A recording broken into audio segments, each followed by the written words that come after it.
Здравейте всички! Сега ще ви покажа новият епизод от сериала "Ние от град Кирилно село". Това ми е в завършен вариант, оголемен и усъвършенстван, продължението на предишното клипче, което гледахте за малкото казанче с проточния охладител. След това и след като видях, че се получават нормални нещата, може с малък охладител да се направи проточен, да се направи качествено охлаждане, реших и направих два последователно свързани, както виждате, в металните кожуси сивите. Всеки един е с мощност по 10 кВт.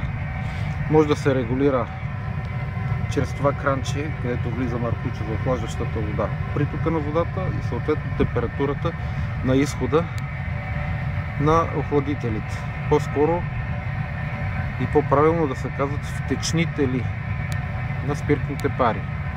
След това водата продължава и минава през обогатителната колонка. На изхода на обогатителната колонка трябва да поддържаме 75 градуса, за да можем да получаваме качествени спиртни пари.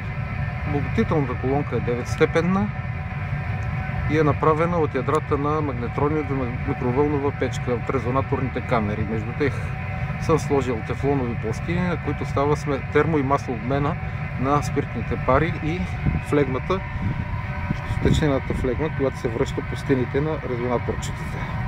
Всичкото това нещо многократно се повтаря процеса и накрая на изхода, чрез крана, който виждате отгоре, наречен регулатор на флегмовото число, можем да регулираме стойността на обогатената фракция, която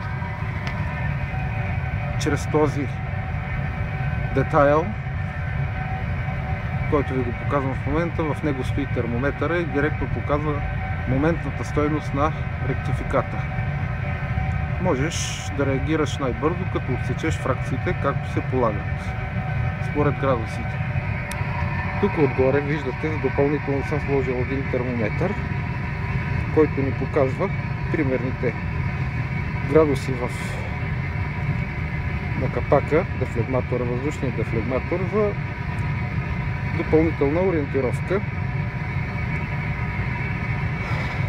при отбора на спирта, на фракциите. Всичко това нещо, около казана съм сложил топлинен щит, за да може всичката топлина, която отдава горелката отдолу, минавайки отстрани в казана, да бъде покрай казана, да бъде оползотворена. Ето го огнището. Направил съм го универсално, да може да се работи и с дърва и с газова горелка. Има капак, процеп за постъпващия въздух. И от тук нататък ви показвам газовата бутилка. В момента съм на газ. Проточната вода, по мои сметки и охлаждане до 5 кВт мощност, е около 50-100 литра на час някъде, което е минимално и нормално. Разхода на газ също не е голям. Горе-долу за около 300 литра материал, обработката на 300 литра материал отива една бутилка, 25-6 лева. И така, виждате го новото усъвършенствано изделие, което съм го направил.